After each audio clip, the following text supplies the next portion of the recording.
बंगाल के मुर्शिदाबाद जिले में वक्फ बिल को लेकर विरोध प्रदर्शन वहां पे हो रहा था। उसी के दौरान हिंसा हुई। हिंसा में कई पुलिस के गाड़ियों में तोड़फोड़ किया गया, आगजनी किया गया। घटना इतना बढ़ गया कि एक समुदाय के लोग दूसरे समुदाय के घरों में भी तोड़फोड़ किए, आगजनी किए। और वहां पे जो एक समुदाय के लोग थे, पलायन करके मालदा में जाके वहां वैष्णो नगर में एक स्कूल के राहत शिविर में रह रहे हैं। और वहीं पे पीड़िता परिवार के जो लोग थे, पश्चिम बंगाल के राज्यपाल सीबी आनंद बोस से मुलाकात किए। मुलाकात के बाद सीबी आनंद बोस मुर्शिदाबाद और मालदा के दौरे पे हैं, उन पीड़ित परिवारों से मिल रहे हैं। जिस तरह से पश्चिम बंगाल में हिंसा हुई, उस तरह से राज्यपाल का कहना था कि हिंसा कतई बर्दाश्त नहीं है, लोग अपना विरोध जता सकते हैं, लेकिन जिस तरह से हिंसा हुई है, यहाँ पे पीड़ित परिवार से राज्यपाल मिल रहे हैं। वही मुख्यमंत्री ममता बनर्जी ने साफ तौर पे राज्यपाल से कहा था कि राज्यपाल अभी ना जाए, यानी जाने से हिंसा वहाँ पे और भड़क सकती है। मुख्यमंत्री ममता बनर्जी ने साफ तौर पे कहा कि जाने के लिए हम भी जा सकते थे, लेकिन सही समय पे हम वहाँ पे जाएंगे। कैमरामैन पंकज के साथ मनोज पांडे, News24। पहली कक्षा से महाराष्ट्र के मराठी और अंग्रेजी माध्यम के स्कूलों में अब हिंदी पढ़ाई जाएगी, उसे अनिवार्य कर दिया है। महाराष्ट्र सरकार के इस फैसले का विरोध महाराष्ट्र नवनिर्माण सेना प्रमुख राज ठाकरे और उनकी पार्टी ने भी किया। आज सुबह सेना भवन के सामने एक बड़ा बैनर भी लगाया गया, उसमें एक बात लिखी गई और राज ठाकरे का पोस्टर भी बताया गया। उसमें कहा गया कि मैं हिंदू हूँ लेकिन हिंदी नहीं। एमएनएस ने कहा है कि 5वीं कक्षा से हिंदी भाषा पढ़ाई जाती है, वो अनिवार्य है, वो चलेगा, लेकिन पहली कक्षा से हिंदी भाषा किस लिए चाहिए। एमएनएस ने इसका विरोध भी किया है। आज एमएनएस के कार्यकर्ताओं ने जीआर की कॉपी को भी यहाँ पर फूंक डाला। इसके अलावा एमएनएस प्रमुख राज ठाकरे के बंगले पर भी इस बारे में एक बैठक हुई। बैठक के बाद एमएनएस के नेताओं ने कहा कि हर हाल में सरकार को यह फैसला वापस लेना पड़ेगा, चाहे सरकार से भी भिड़ने की तैयारी एमएनएस के नेता और कार्यकर्ताओं ने वहां पर बना ली है। कैमरामैन दिलीप अवरे के साथ विनोद जगदाले, News24 मुंबई। महाराष्ट्र में मराठी और अंग्रेजी माध्यम के स्कूलों में पहली से 5वीं कक्षा के छात्रों के लिए हिंदी तीसरी भाषा के रूप में अनिवार्य किए जाने के बाद सियासत तेज हो गई है।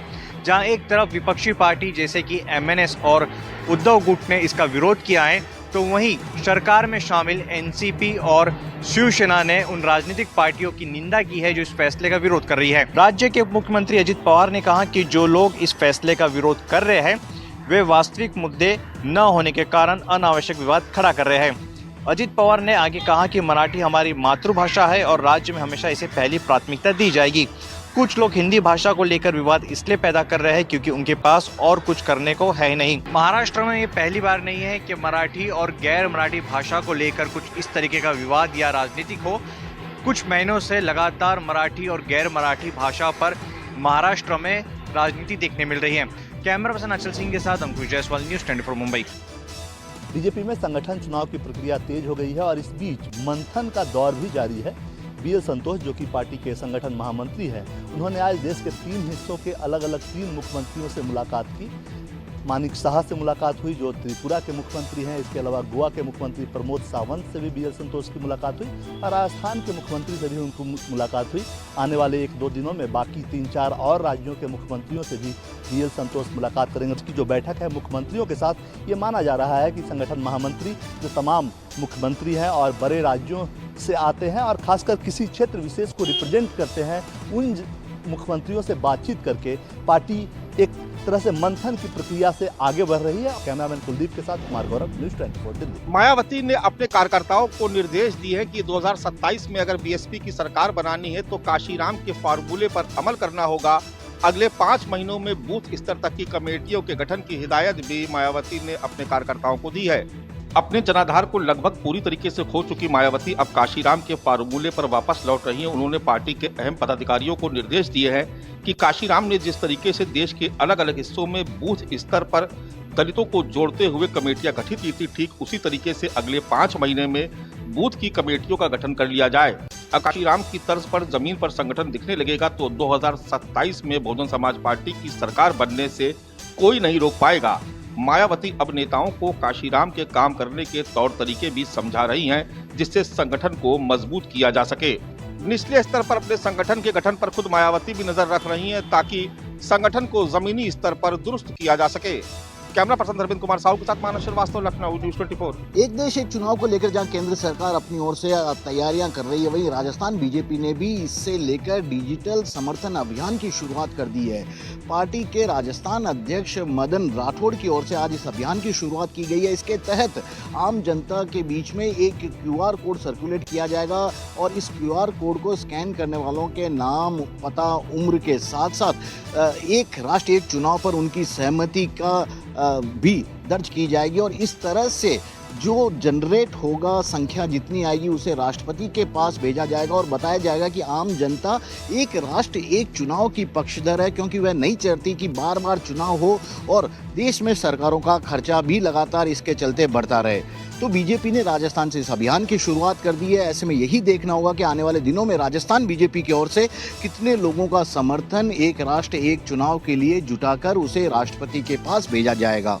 कैमरामैन विक्रम सिंह भाटी के साथ श्रीवत्सन, जयपुर, न्यूज़ 24। नेता विपक्ष और कांग्रेस सांसद राहुल गांधी ने कर्नाटक के मुख्यमंत्री सिद्धारमैया को लेटर लिखकर आग्रह किया कि कर्नाटक में रोहित वेमुला एक्ट लागू किया जाए। दरअसल पिछले दिनों संसद में राहुल गांधी से SC, ST, OBC के छात्रों और शिक्षकों का एक ग्रुप मिलने आया था, जिसके बाद राहुल गांधी ने आज सोशल मीडिया पर लिखा और वो पत्र भी जारी किया, जिसमें उन्होंने लिखा कि मैंने सिद्धारमैया को पत्र लिखकर आग्रह किया है कि कर्नाटक में रोहित वेमुला एक्ट को लागू किया जाए। भारत के किसी भी बच्चे को वो जातिवाद नहीं झेलना चाहिए जिसे बाबा साहब अम्बेडकर, रोहित वेमुला और करोड़ों लोगों ने सहा है। राहुल गांधी ने लिखा कि संसद में मेरी मुलाकात दलित, आदिवासी, OBC समुदाय के छात्रों और शिक्षकों से हुई थी। बातचीत के दौरान उन्होंने बताया कि उन्हें किस तरीके से कॉलेजों और विश्वविद्यालयों में जाति के आधार पर भेदभाव झेलना पड़ता है। इसी भेदभाव ने रोहित वेमुला, बाबा एलताड़ी, दर्शन सोलंकी जैसे होनहार छात्रों की जान ले ली है। ऐसी भयावह घटना किसी भी कीमत पर बर्दाश्त नहीं की जाएगी और अब इस अन्याय पर पूरी तरह से रोक लगाने का वक्त है। विनय सिंह, न्यूज़ 24, दिल्ली। मुख्यमंत्री नीतीश कुमार ने आज महिला समाज जागरूकता वाहन को रवाना किया है। करीब 600 वाहन अगले 60 दिनों तक बिहार के करीब 70,000 जगहों पर जाकर महिलाओं से सीधा संवाद स्थापित करेंगे और उनसे नीतीश कुमार के शासनकाल में महिलाओं के लिए चलाए जा रहे विभिन्न योजनाओं के बारे में उन्हें जानकारी देंगे। आप देख सकते हैं कि जिस तरीके से ये वाहन बनाया गया है, ऐसे करीब 600 वाहन को आज मुख्यमंत्री नीतीश कुमार ने हरी झंडी दिखाकर रवाना किया है। इसके पीछे एक LED स्क्रीन लगी हुई है और उस LED स्क्रीन में यहाँ पे मुख्यमंत्री नारी शक्ति योजना, सामाजिक पुनर्वास योजना, महिला हेल्पलाइन, मुख्यमंत्री किशोरी स्वास्थ्य योजना, वन स्टॉप सेंटर, आदर्श संपत्ति योजना और मुख्यमंत्री कन्या विवाह योजना के साथ ही सबला कार्यक्रम के डॉक्यूमेंट्री बनाई गई हैं और करीब 2 से ढाई मिनट की एक डॉक्यूमेंट्री है और ये तमाम डॉक्यूमेंट्री उन इलाकों में दिखाई जाएगी जहाँ महिलाओं के लिए चिन्हित किए गए हैं। 70,000 ऐसे जगह हैं जहाँ पे ये कार्यक्रम होंगे और अगले 2 महीने तक ये वाहन अलग अलग बिहार के 38 जिलों में जाएंगे और वहाँ से महिलाओं के बीच जाएंगे। कैमरामैन सनी साथ अमिताभ ओझा। पटना एयरपोर्ट अब जल्द ही वर्ल्ड क्लास एयरपोर्ट में शुमार होने वाला है। आगामी 4 मई को प्रधानमंत्री नरेंद्र मोदी पटना एयरपोर्ट का उद्घाटन करने वाले हैं। करीब 1400 करोड़ की लागत से पटना एयरपोर्ट का एक्सटेंशन किया गया है। अब तक मात्र 25,000 यात्रियों की आवाजाही पटना एयरपोर्ट से रही है, जो बढ़कर 1 लाख तक पहुंचने की उम्मीद है। नए एयरपोर्ट के साथ यात्रियों की सुविधाएं भी काफ़ी बढ़ जाएगी। Multi level car parking, air trafficking control cum technique building, fire station, cargo complex के अलावा फ्लाइंग क्लब भी बनाए गए हैं। 26 सालों के बाद पटना एयरपोर्ट से अंतर्राष्ट्रीय उड़ान की एक बार फिर से शुरुआत हो जाएगी। दुबई के साथ साथ सिंगापुर, काठमांडू और बैंकॉक के लिए पटना से सीधे उड़ान भरेगी। कैमरामैन ऋषि के साथ सौरभ कुमार, पटना, न्यूज़ 24। तो मानसून को लेकर अब दिल्ली सरकार की तैयारियां जो है वो तेज हो गई हैं। लगातार अलग अलग इलाकों में दिल्ली के PWD मंत्री प्रवेश वर्मा तो दौरा कर ही रहे हैं। आज दिल्ली के मुख्यमंत्री रेखा गुप्ता के साथ प्रवेश वर्मा मौजूद रहे और सबसे पहले मिंटो ब्रिज पहुंचे।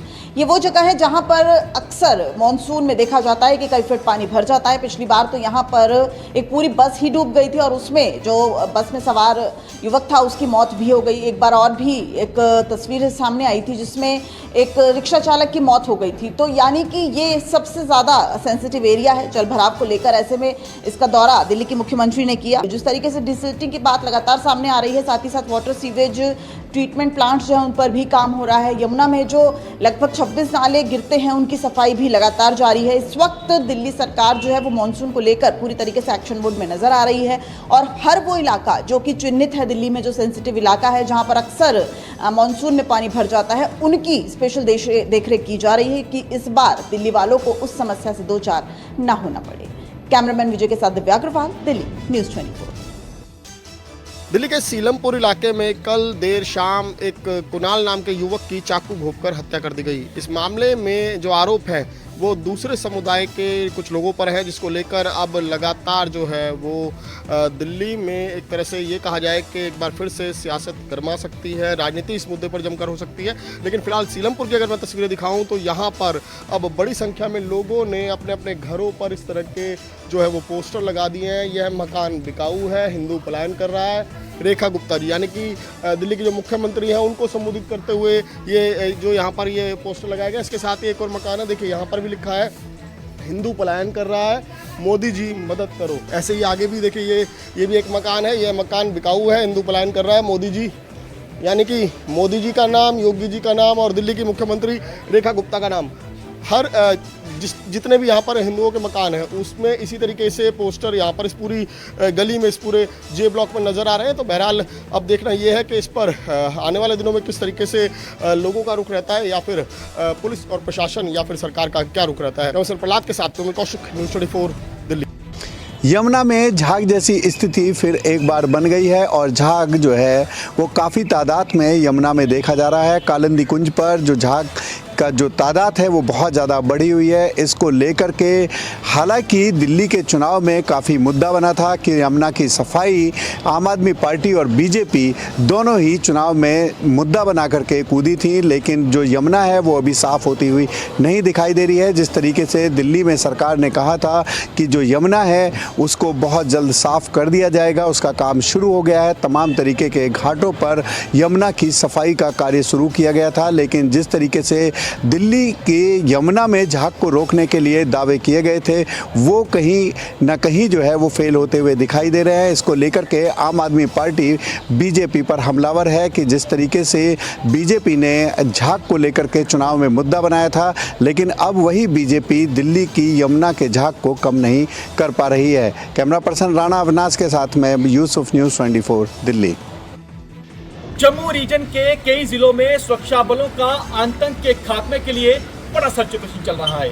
आतंकी जंगल के बीचों बीच छिपे हुए हैं, आतंकी जंगल के बीच बने हाइडआउट्स में छिपे हुए हैं। हाइडआउट्स कहा जाता है उन गुफाओं को जिनका इस्तेमाल आतंकी कर रहे हैं ताकि हमारे बहादुर जवानों की निगाहों से बच सकें। आतंकी नदी नालों का भी इस्तेमाल कर रहे हैं ताकि एक ठिकाने से बदलकर दूसरे ठिकाने तक पहुंच जाएं। आप देखिए कि वो इलाका कैसा होता है जब आतंकी जो है हमारे बहादुर जवानों की निगाहों से बच निकलते हैं। तस्वीरों में आप देखिए कि ये वो नदी नाले हैं जहां पर आतंकी लगातार अपने ठिकाने को बदलते हैं।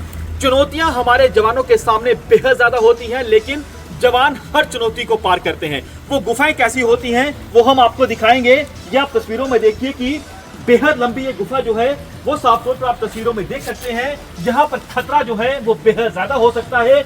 आतंकियों की मौजूदगी देखी जा रही है, लेकिन जवान बेहद ज्यादा अलर्ट है और जम्मू रीजन में ये अब तक सबसे बड़ा सर्च ऑपरेशन चल रहा है, operation all out. Cameraman Shyam के साथ पंकज शर्मा, न्यूज़ 24।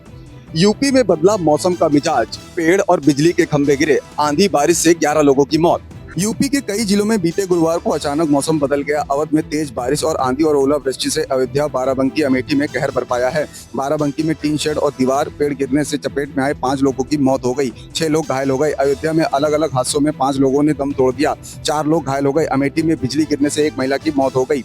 कई जगहों पर बिजली के पोल गिरने से बिजली सप्लाई ठप हो गई। वहीं गेहूं की फसल को भारी नुकसान हुआ है। वहीं मुख्यमंत्री योगी आदित्यनाथ ने मरने वालों के प्रति शोक व्यक्त किया है, घायलों के उचित उपचार के निर्देश दिए हैं। कैमरा पर्सन मिंटू सिंह के साथ मनोज पांडे, लखनऊ, न्यूज़ 24। हिमाचल प्रदेश में तूफान से तबाही, घरों की छतें और शादी के टेंट उड़े, बिजली लाइन टूटी, पेड़ गिरे, 3 दिन ओलावृष्टि, आंधी की चेतावनी। हिमाचल प्रदेश में तूफान ने भारी तबाही मचाई है। 80 किलोमीटर प्रति घंटे की रफ्तार से चले तूफान से कई घरों की छतें उड़ गई। तूफान से बिजली लाइन क्षतिग्रस्त हुई, इससे आधे से ज्यादा हिमाचल ब्लैकआउट रहा। शिमला के ठियोग मंडी के सराज, आनी, कांगड़ा, सिरमौर और सोलन के कई घरों की छतें उड़ गई। प्रदेश में जगह जगह तूफान के बाद पेड़ जड़ से उखड़ गए। इससे कई सड़कें भी यातायात के लिए बंद रही। मैदानी इलाकों में गेहूं फसल भी तबाह हुई है। शिमला, कुल्लू, चंबा जिला में सेब की फसल को क्षति पहुंची है। इन जिलों में सेब के पौधे जड़ से उखड़ गए हैं। कांगड़ा में कई जगह शादी के लिए लगाए टेंट भी उखड़ गए। इससे लोगों में भय का माहौल बना रहा। मौसम विभाग के अनुसार प्रदेश में वेस्टर्न डिस्टर्बेंस अगले 4 दिन तक एक्टिव रहेगा। खासकर अगले कल और परसों प्रदेश में भारी बारिश के साथ साथ तूफान का ऑरेंज अलर्ट दिया गया है। राजेश शर्मा, शिमला, न्यूज़ 24। अमरनाथ यात्रियों का सुरक्षा कवच। जी हां, अमरनाथ यात्रियों को यात्रा के दौरान किसी भी प्राकृतिक आपदा से बचाने के लिए, श्रद्धालुओं की सुरक्षा को सुनिश्चित करने के लिए तैयार है माउंटेनिंग रेस्क्यू टीम के जवान। ये जवान अमरनाथ यात्रियों का सुरक्षा कवच बनेंगे। न्यूज़ 24 मौजूद है जम्मू कश्मीर के सांबा जिले में। यहां पर MRT के जवानों को विशेष ट्रेनिंग दी जा रही है। वो ट्रेनिंग कितनी कठिन है वो दिखाने के लिए हम पहुंचे हैं सांबा जिले में। तस्वीरों में आप देखिए MRT के जवानों को ये ट्रेन किया जा रहा है, ये ट्रेनिंग दी जा रही है कि आपने यात्रा के दौरान कैसे किसी भी प्राकृतिक आपदा से श्रद्धालुओं को बचाना है, उनकी सुरक्षा को कैसे आपने सुनिश्चित करना है। ये ट्रेनिंग अपने आप में बेहद कठिन, अपने आप में बेहद ज्यादा चुनौतीपूर्ण, लेकिन मकसद यह है कि ये जो जवान है जब अमरनाथ यात्रा शुरू होगी तब यात्रियों की सुरक्षा को सुनिश्चित कर सके। कैमरामैन अनिल के साथ पंकज शर्मा, न्यूज़ 24 सांबा। जनवरी के दूसरे सप्ताह में बुल्ढाना जिले के शेगांव तहसील में कुछ गांवों में कुछ लोगों के बाल झड़ने की बात सामने आई थी। इसके बाद करीब 20 दिनों में सैकड़ों लोग ऐसे पाए गए जिनके बाल लगातार झड़ रहे थे। इसके बाद महाराष्ट्र की स्वास्थ्य विभाग की टीम वहां पर पहुंची थी और केंद्र की स्वास्थ्य विभाग की टीम भी वहां पर पहुंची थी, लेकिन 3 महीने हो गए, ICMR की रिपोर्ट अब तक सामने नहीं आई है। इसके बाद अब शेगांव तहसील के ही कुछ गांव में एक नई बीमारी सामने आई है।